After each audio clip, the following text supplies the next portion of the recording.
నమస్కారం. ఈరోజు పాషమైలారం ఐలా ఆఫీస్ దగ్గర ఏదైతే సిగాచి కంపెనీ యొక్క బాధితుల కోసం రిహాబిలిటేషన్ సెంటర్ ఏర్పాటు చేయడం జరిగిందో అక్కడికి అడిషనల్ కలెక్టర్ గారిని నిన్న జరిగినటువంటి విషయంలో వారితో కలిసి ఆ యొక్క అనుమానాలను వాళ్ళు చేస్తున్నటువంటి ఆ కంపెనీ కార్మికులు ఎవరైతే చనిపోయారో వాళ్ళ కుటుంబాలను ఇబ్బంది పెడుతున్నటువంటి పరిస్థితులను అడిషనల్ కలెక్టర్ గారి దృష్టికి అదేవిధంగా ప్రభుత్వం దృష్టికి తీసుకెళ్లాలని చెప్పి నియోజకవర్గ కోఆర్డినేటర్ ఆదర్శ్ రెడ్డి గారు, నేను ఇంకా మా పార్టీ నాయకులు చాలామంది వారికి అండగా అదే మాతో పాటు ఆ బాధితులు ఎవరైతే 8 మంది వాళ్ళ యొక్క ఆనవాళ్ళు దొరకలేవో ఆ కుటుంబ సభ్యులు కూడా మాతో ఇక్కడికి రావడం జరిగింది. హరీష్ రావు గారి సూచనల మేరకు ఇక్కడికి అడిషనల్ కలెక్టర్ గారిని కలవడానికి వచ్చినప్పుడు వారు ఇక్కడ లేరు, ఆ డబుల్ బెడ్రూమ్ దగ్గర ఉండడం చెప్పడం జరిగింది. అయితే ఈ ఇన్సిడెంట్ జరిగినప్పటి మొదటి నుంచి కూడా అనేక అనుమానాలకు తావిస్తూ ఆ యొక్క ఎవరైతే కార్మికులు చనిపోయారో, ఎవరైతే అందులో ఆ రోజు పంచికొట్టి లోపలికి పోయిన తర్వాత పర్మనెంట్ ఎంప్లాయీ కావచ్చు, క్యాజువల్ ఎంప్లాయీ కావచ్చు, ఆ తర్వాత లేబర్ కావచ్చు, అసలు వాళ్ళ డీటెయిల్స్ అనేటివి బయటికి ఇవ్వకుండా గోప్యంగా దాచిపెడుతూ అనేక అనుమానాలకు తావిస్తూ వాళ్ళను ఇబ్బంది పెట్టే ప్రయత్నం చేస్తూ ఉన్నారు. ఇటు అధికారులు అటు ప్రభుత్వం ఇబ్బంది పెడుతుందో ఒకసారి గమనించాలని చెప్పి కోరుతా ఉన్నాం. అదేవిధంగా లోకల్ హాస్పిటల్స్లో వాళ్ళని జాయిన్ చేయడం జరిగింది. ప్రమాద స్థాయి ఎంత ఉంది అంటే ప్రాణాపాయం దగ్గరలో అంటే 80% బర్న్స్ అయ్యి వాళ్ళను ఏ హాస్పిటల్లో జాయిన్ చేయాలనే ఆలోచన లేకుండా కక్కుర్తిబడి అరకొర ట్రీట్మెంట్ అందిస్తూ ఉన్నారు. మేము ఆ రోజు హరీష్ అన్న గారు ఒక డిమాండ్ చేశారు, ఇమీడియట్గా హయ్యర్ ఫెసిలిటీస్ ఉన్న దగ్గరికి షిఫ్ట్ చేయాలి, వీళ్ళందరి ప్రాణాపాయ స్థితిలో ఉన్నారు, కనీసం ట్రీట్మెంట్ మంచిగా జరిగితే వాళ్ళకు కొంచెం ప్రాణాలు కాపాడే పరిస్థితి ఉంటుంది అంటే పోతా ఉన్నది ఈరోజు ప్రభుత్వం. అట్లా ఇప్పటికీ 3-4 చనిపోవడం జరిగింది. వాళ్ళకు బెటర్ ట్రీట్మెంట్ అందించుంటే ఆ కుటుంబ పెద్దనో ఆ కుటుంబ మనీ ఎర్న్ చేసే పర్సన్ని ఈరోజు కాపాడుకున్న వాళ్ళు అవుతుండే కదా. మేము ఏది చెప్పినా పెడచెవిన పెట్టుకుంటా అటు బాధితులను వారి కుటుంబ సభ్యులను అనేక రకాలుగా ఇబ్బంది పెడుతూనే పోతూ ఉన్నారు. ఇకపోతే వారి లిస్ట్ ఇంతవరకు బతుకున్న వారి లిస్ట్ ఇంతవరకు బయట పెట్టకపోవడానికి కారణం ఏంది? మీ దగ్గర సీసీ కెమెరా ఫుటేజెస్ ఉంటాయి, ఎవరు వచ్చిర్రు కంపెనీలకు ఎవరు పోయిర్రు అనేది, అది మీరు ఇంతవరకు బయట కొట్టకపోవడం కారణం ఏంది? అనువున మీరు అన్నీ దాచుకుంటా 4 గోడల మధ్యలో మీరు నిర్ణయాలు తీసుకొని మీరు ఎవరిని కాపాడడానికి ప్రయత్నం చేస్తున్నారు అనేది అధికారులు ఒకసారి చెప్పాల్సిన అవసరం ఉన్నది. నిన్నటికి నిన్న 8 మంది ఆనవాళ్ళు దొరకకుండా పోయిన తర్వాత మీరు గోప్యంగా పోలీసులను అడ్డం పెట్టుకొని ఎవరిని రానియకుండా ఒక కాంగ్రెస్ లీడర్లను లోపల కూర్చోబెట్టుకొని మీరు వాళ్ళను జబర్దస్తి సైన్లు పెట్టించి వాళ్ళ ఊళ్ళకు పంపడం. మీరు ఇంగ్లీష్ లాంగ్వేజ్లో ఆ పేపర్లు చదివినిపించినా అని చెప్తున్నారు. అర్థం చేసుకునే స్టేజ్లో చదివే స్టేజ్లో ఎవరున్నారో ఆ 8 మంది కుటుంబ సభ్యులు ఒకసారి మీరు ఆత్మవిమర్శ చేసుకోవాలి. ఎందుకు ఈ మోసం చేస్తూ ఉన్నారు? మీరు కంపెనీలో ఉన్న కార్మికులు దాదాపు 30 మంది ఇప్పటివరకు ఈఎస్ఐ కట్టలేదు.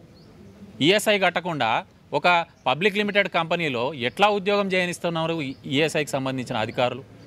ఇన్స్పెక్టర్ ఆఫ్ ఫ్యాక్టరీస్ ఎక్కడ పండుకున్నాడు? పొల్యూషన్ సంబంధించిన అధికారులు ఎక్కడ పండుకున్నారు? రెవెన్యూ అధికారులు వచ్చి ఈరోజు మిగతా డిపార్ట్మెంట్స్ని అండగా తీసుకొని మీరు ఇటు బాధితులను ఇబ్బంది పెడతా ఉన్నారు, అటు కంపెనీ యాజమాన్యానికి ఒత్తాసు పలుకుతూ ఉన్నారు. ఇంత పెద్ద ప్రమాదం జరిగినాక ఆ యొక్క ఓనర్ ఎంతమంది తన కంపెనీలోకి వచ్చిరో ఇన్ఫర్మేషన్ లేకుండా మీడియా ముందుకు వచ్చిండు అంటేనే ఆయన దృష్టి ఈ యాక్సిడెంట్ పైన ఎంత చులకనగా ఉందో మీరు అర్థం చేసుకోవాలి. ఇంతమంది ప్రాణాలు ఆయనకి ఏ పార్టీయో ఒకసారి మీరు అర్థం చేసుకోవాలి. నవ్వుకుంటూ పక్కన అడిగి 143 అని చెప్తా ఉన్నాడు. ఇదా పరిస్థితి? ఇదా పద్ధతి? ముఖ్యమంత్రి గారు వచ్చిరు, ₹1 కోటి మీరు అనౌన్స్ చేసిపోయారు కదా, మీరు దాంట్లో చిక్కుముళ్ళు ఎందుకు పెడతా ఉన్నారు? ఎవరిని మోసం చేసే ప్రయత్నం చేస్తూ ఉన్నారు? ఈరోజు హరీష్ అన్న గారు మాకు ఇన్స్ట్రక్షన్స్ ఇవ్వడంతో ఈ యొక్క ఇష్యూలో మళ్ళా ఇక్కడికి రావడం జరిగింది. మీరు ఏదైతే ఈ తప్పుడు మార్గాలు అనుసరించి బాధితులను బాధిత కుటుంబాలను ఇబ్బంది పెట్టే ప్రయత్నం చేస్తున్నారో ఎట్టి పరిస్థితుల్లో సహించం, వదిలిపెట్టం, న్యాయపరంగా వారికి అండగా ఉంటాం. ముఖ్యమంత్రి గారు ఏదైతే మేము డిమాండ్ హరీష్ అన్న గారు వచ్చి ₹1 కోటి డిమాండ్ చేసిన తర్వాత అదే విషయాన్ని ముఖ్యమంత్రి గారు రిపీట్ చేసి ఆ రోజు వాగ్దానం చేసిపోయిర్రో ఆ ₹1 కోటి బాధితులకు చెందేదాకా మిమ్మల్ని వదిలిపెట్టే పరిస్థితే లేదు. మీరు ఎన్ని రకాలుగా వాళ్ళని కాపాడే ప్రయత్నం చేసినా న్యాయ పోరాటం చేస్తాం. హరీష్ అన్న గారు కూడా ఎప్పుడంటే అప్పుడు ఈ ఇష్యూలో ఇక్కడికి రావడానికి సిద్ధంగా ఉన్నారు. ఆ పోరాటం ఇంకా ఉధృతం కావాలి, వాళ్ళకు న్యాయం జరగాలి అంటే మీరు ఇంకా ఇట్లాంటి తప్పులు చేసుకుంటూ పోండి. ఇంకొకటి, ప్రాణాపాయ స్థితిలో ఉండి బయటపడే వాళ్ళకు మీరు అసలు ఈ రోజు దాకా ఏం సాయం చేసిరు? వాళ్ళ ఇండ్లు ఎట్లా నడవాలి? వాళ్ళు పని చేసుకునే పరిస్థితులలో లేరు, భవిష్యత్తులో పనిచేసే పరిస్థితులలో కూడా లేరు. వారి గురించి ఆలోచించాల్సిన పరిస్థితి ప్రభుత్వం పైన లేదా? కేంద్ర ప్రభుత్వం 2 లక్షలు ప్రకటిస్తే ముఖ్యమంత్రి గారు వచ్చి సిగ్గు లేకుండా ₹1,00,000 ప్రకటించిపోతారా? ₹1,00,000 నువ్వు చేసేది? ఏ మూలకైతే ₹1,00,000 అంత పెద్ద ప్రమాదానికి కుటుంబ పెద్దను కోల్పోయిన తర్వాత వాళ్ళ పిల్లలు వాళ్ళ కుటుంబాలు ఎట్లా బతకాలి? మీకేమన్నా అసలు జ్ఞానం ఉన్నదా? కేంద్ర ప్రభుత్వం అలాంటిది 2 లక్షలు చేస్తే మీరు ₹1,00,000 చేస్తారా? మీరు ఎక్కడ పోతుంది మీ ఆలోచన? ఈ రోజుల్లో బయట ప్రపంచంలో ఖర్చులు ఎట్లా ఉన్నాయి, ఆ కుటుంబం జరగాలంటే ఎన్ని అవసరాలు కావాలి, ఏం ఆలోచించి ₹1,00,000 చేసి మీకు బాధ్యత లేదా? ఈ రోజు దాకా బాధితుల యొక్క బిల్లులు కంపెనీతోనే కట్టించిర్రు, ఆ తర్వాత వారి ప్రతి అవసరాలు కంపెనీతోనే కట్టించిర్రు. మీ హంగులు ఆర్భాటాలు ఇక్కడికి వచ్చేటి కంపెనీతోనే కట్టిస్తున్నారు. మీ పాత్ర ఏంది అసలు ఇలా ప్రభుత్వాన్ని? ఇంతమంది ఇంత పెద్ద ప్రభుత్వం మీ నిర్లక్ష్యం వల్ల జరిగింది, మీ శాఖల నిర్లక్ష్యం వల్ల జరిగింది, మీ యొక్క పర్యవేక్షణ లేకపోవడం వల్ల ఇంత పెద్ద ప్రమాదం జరిగింది. కంపెనీలకు ఒత్తాసు బలికి కాలుష్యానికి, అదే రకంగా ఈ నార్సీ రకమైనటువంటి నిర్మాణాలతో క్వాలిటీ లేకుండా కంపెనీ నడపడం వల్ల అనేక మంది ప్రాణాలు పోతూ ఉన్నాయి. మీకు ఒక పర్యవేక్షణ అసలు ప్రోటోకాలే లేదు. మీకు ప్రభుత్వాన్ని నడుపుతూ ఉన్నారు మీరు, 2 సంవత్సరాలు కావస్తూ ఉన్నది. మీకు అసలు ప్రభుత్వ పాలన పైన, ప్రజల జీవితాలపైన, ప్రాణాల మీద ఎలాంటి శ్రద్ధ లేదనడానికి ఇట్లాంటి చాలా నిదర్శనాలు జరిగినాయి. రేవంత్ రెడ్డి గారు, హరీష్ రావు గారు మీకు సూచించారు, వారు సలహాలు ఇచ్చారు అనుభవంతో. మీకు తీసుకునే దమ్ము లేదు. మీరు తప్పుదోవ పట్టిస్తూ ఉన్నారు, ప్రజలను తప్పుదోవ పట్టిస్తూ ఉన్నారు, అదే రకంగా వారి కుటుంబ సభ్యులను తప్పుదోవ పట్టిస్తూ ఉన్నారు, ఎప్పటికప్పుడు దాటవేసే ప్రయత్నం చేస్తూ ఉన్నారు. మీకు హెచ్చరిస్తూ ఉన్నాం, దాదాపు 60 మంది వరకు ఇక్కడ ప్రాణాలు కోల్పోయారు, ఇంకొక 20 మంది పని చేసుకోలేని స్థితిలో ఉన్నారు. ఎంతమంది బతికిరు అనే అసలు మీరు ఇంతవరకు ఇన్ఫర్మేషన్ ఇవ్వలేదు. మీరు గూడుపుటాన్ని దొంగలు ఊరు పంచుకున్నట్టు గూడుపుటాన్ని నడిపిస్తూ ఉన్నారు, మోసం చేసే ప్రయత్నం చేస్తూ ఉన్నారు. మిమ్మల్ని వదిలిపెట్టే ప్రసక్తి తెలియదు.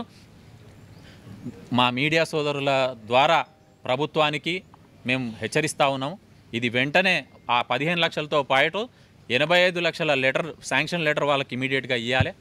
వాళ్ళ డెత్ సర్టిఫికేట్స్ కూడా వెతకకపోవడం, వెతకలేని చేతగానితనం, వారి యొక్క కుటుంబ సభ్యుల ఆనవాళ్ళు వాళ్ళకి ఇవ్వలేకపోవడం మీ ప్రభుత్వ చేతగానితనం, మీ వైఫల్యం, మీ శాఖల వైఫల్యం. కాబట్టి అది మీరు ఒక బాధ్యతగా తీసుకొని మీరు వెంటనే వాళ్ళకు డెత్ సర్టిఫికేట్స్ ఇష్యూ చేయాలి. వాటితో పాటు ఆ 85 లక్షల లెటర్స్ కూడా వాళ్ళకి ఇచ్చేసేయాలని చెప్పి డిమాండ్ చేస్తా ఉన్నాం. లేని పక్షాన న్యాయ పోరాటం చేస్తాం ఖచ్చితంగా. సిగాచి కంపెనీలో మరి రియాక్టర్ పేలుడు అయి దాదాపు 10 రోజులు దాటొస్తుంది. 10 రోజుల నుంచి కూడా మరి ఏ రకమైన ఎంక్వైరీ నడుస్తుంది, ఎంతమంది చనిపోయారు, ఎంతమంది బతుకున్నారు, ఎంతమంది గాయాల పాలయ్యారు, ఏ రకమైన డేటా కూడా అది ఇన్పంచ్ కొట్టి ఎంతమంది వచ్చారు, అదే రకంగా క్యాజువల్ లేబర్ ఈఎస్ఐ కట్టకుండా ఆ రోజు పనిచేసి వెళ్ళిపోయే క్యాజువల్ లేబర్ ఎంతమంది వచ్చారు, లేకపోతే మీ CCTV ఫుటేజెస్ ఏమైనాయి, ఏది కూడా ఇంతవరకు ప్రజలకు, మీడియాకు కానీ ప్రజలకు కానీ అటు యాజమాన్యం సిగాచి యాజమాన్యం ఇవ్వలేదు, ప్రభుత్వం ఇవ్వలేదు. మీ అందరికీ తెలుసు, 10 రోజుల నుంచి మీరందరూ కూడా ఇక్కడనే ఉంటారు. ఏం నడుస్తుందో మీకు అర్థమైతలేదు. మేమైతే మాకు హరీష్ రావు గారు చెప్పారు, ఒక వారం రోజుల దాకా వాళ్ళు ఏం చేస్తారో చేయని, ఏదైనా కూడా వాళ్ళకి డిస్టర్బెన్స్ కావద్దు, మనం పోతే డిస్టర్బెన్స్ అవుతుంది, ఏదున్నా వారికి చేసే సహాయ కార్యక్రమాలకు డిస్టర్బెన్స్ కావద్దనే ఉద్దేశంతో మేము ఒప్పుకున్నాం. కానీ ఇప్పుడు నిన్న మాకు ఫోన్ వచ్చింది ఏంటంటే, సరే చనిపోయిన 44 మందిని పక్కకు పెడితే ఇంకా 8 మంది జాడ తెలుస్తలేదు. మరి ఆ 8 మంది ఆడ మొత్తం బూడిది అయిపోయినరు. వాళ్ళకు సంబంధించి నిన్న అడిషనల్ కలెక్టర్ గారిని అడిగినాం. మరి ఆ 8 మంది ఇన్పంచ్ ఉన్నది, కంపెనీ లోపలికి ఇన్పంచ్ వచ్చినప్పుడు అవుట్ పంచ్ లేనప్పుడు వాళ్ళు లోపల ఉన్నారనే అర్థము. మరి వాళ్ళు ఇంకా రియాక్టర్ పేలుడులో మొత్తం బూడిద అయిపోయినరు. బూడిద అయిపోయిన వాళ్ళకు ఇంకా మానవతా దృక్పథంతో ఇంకో 50 లక్షలు ఎక్కువ ఇప్పియాలి తప్ప మీరు 15 లక్షలకే మేము ఆపుతాము, ఇంకా మేము ఎంక్వైరీ చేసేది ఉంది, వాళ్ళు ఉన్నారా లేరా తెలవాలి, వాళ్ళకి ఇచ్చిన లెటర్ కూడా మీరు అబ్జర్వ్ చేస్తే మళ్ళీ బై మిస్టేక్ ఆయన వాపస్ వస్తే మీరు పైసలు ఇవ్వాలి అనే రకంగా వాళ్ళతో ఒకటి రాపించుకొని ఆ 15 లక్షలు ఇచ్చి మీరు ఇంటికి పోవాలని చెప్పి అదేదో లెటర్ రాపిస్తారు. వాళ్ళు ఎవరో మాకు ఫోన్ చేస్తే, హరీష్ రావు గారికి కూడా ఫోన్ చేస్తే ఇమ్మీడియట్గా మరి శ్రీకాంత్ గారికి, మా అంజన్న గారికి ఫోన్ చేయడం, మాకు ఫోన్ చేసి మీరు బాధితుల పక్షాన ఉండండి, ఎట్టి పరిస్థితుల్లో కూడా ఆ 8 మందికి ₹1 కోటి అందరితో పాటు ఇవ్వాల్సిందే, డెత్ సర్టిఫికేట్స్ ఇవ్వాల్సిందే. ఎందుకు అంటే వాళ్ళు ఇంకా దారుణమైన చావు చూసారు. మిగతా వాళ్ళది అట్లీస్ట్ బాడీ వాళ్ళ కుటుంబ సభ్యులకు దొరికింది, వీళ్ళకైతే బాడీ కూడా లేని పరిస్థితుల్లో మనం ఎట్టి పరిస్థితుల్లో వాళ్ళకి అండగా ఉండాలి. వాళ్ళకి ఎట్టి పరిస్థితుల్లో వాళ్ళకు ₹1,00,00,000 మేము ఇస్తాము అని చెప్పి అడిషనల్ కలెక్టర్ గారితో మేము మాట తీసుకుందాం అనే ఉద్దేశంతో నిన్న అపాయింట్మెంట్ తీసుకొని 12 గంటలకు ఇక్కడికి వస్తా అన్నారు. కానీ వారికి ఏదో సెంట్రల్ బ్యూరో వాళ్ళు వచ్చారు కాబట్టి మేము డబుల్ బెడ్రూమ్ దగ్గర ఉన్నా, మీరు అక్కడికే రండి, వాళ్ళకి ఏ రకమైన సమస్య ఉన్నా కూడా మనం చర్చించుకొని వాళ్ళ ఇష్యూస్ రిజాల్వ్ చేద్దామని మరి చంద్రశేఖర్ గారు అడిషనల్ కలెక్టర్ గారు చెప్పడం జరిగింది. మేము ఇప్పుడు బాధిత కుటుంబాలతోటి మరి డబుల్ బెడ్రూమ్ దగ్గరికి వెళ్ళి వారికి ఉన్న అనుమానం, ఇప్పుడు మా శ్రీకాంత్ గౌడ్ గారు అన్నట్టు వారికి ఉన్న అనుమానాలన్నీ కూడా మరి నివృత్తి అయ్యే విధంగా వారితో డిస్కస్ చేసి వారికి ₹1,00,00,000 ఇస్తేనే బీఆర్ఎస్ పార్టీ నుంచి మేము మీకు సహకరించేది ఉంటుంది. వారికి గనక అన్యాయం జరిగితే తప్పకుండా హరీష్ రావు గారు రేపో ఎల్లుండో వీడికి రావడం జరుగుతుంది. మొత్తం లెక్కలు కావాలి. ఇంతకు ఎంతమంది మంచిగా అయినరు, ఎంతమంది బయటికి పోయిర్రు ఆ లెక్క లేదు, ఎంతమంది పర్ఫెక్ట్గా చనిపోయినరు అన్నది ఆ లెక్క ఇంతవరకు మనకు 44 అన్నారు తప్ప లెక్కలేదు. బతికున్న వాళ్ళ లెక్క, ఎవరైతే ఇంట్లో ఉన్నారో వాళ్ళ లెక్కలేదు. మరి ఇవన్నీ ప్రభుత్వం ఒక్క అరెస్ట్ చేసిందండి, ఒక్క అరెస్ట్ అన్న అయిందా? ఇంత పెద్ద మరి బ్లాస్ట్ అయితే ఒక్క అరెస్ట్ కూడా చేయకపోవడానికి కారణమైంది, సీసీటీవీ ఫుటేజెస్ బయటికి రాకపోవడానికి కారణమైంది. ఇవన్నిటి మీద మాకు కూడా అనుమానాలు ఉన్నాయి. ఇవన్నీ కూడా తప్పకుండా ఇంకొక 2 రోజులు చూస్తాం. 1-2 రోజుల్లో మరి పెద్దల హరీష్ రావు గారు కూడా ఇక్కడికి రావడం జరుగుతుంది. అందరికీ న్యాయం జరిగిందా? సరే, న్యాయం జరగకపోతే పటాన్చెరు బీఆర్ఎస్ పార్టీ తరఫున పెద్ద ఎత్తున మేము ఇక్కడ కార్యక్రమం తీసుకొని ఆ బాధిత కుటుంబాల వెంబడి మేము ఉండి వారికి న్యాయం చేయడం జరుగుతుందని చెప్పి తెలియజేస్తాం.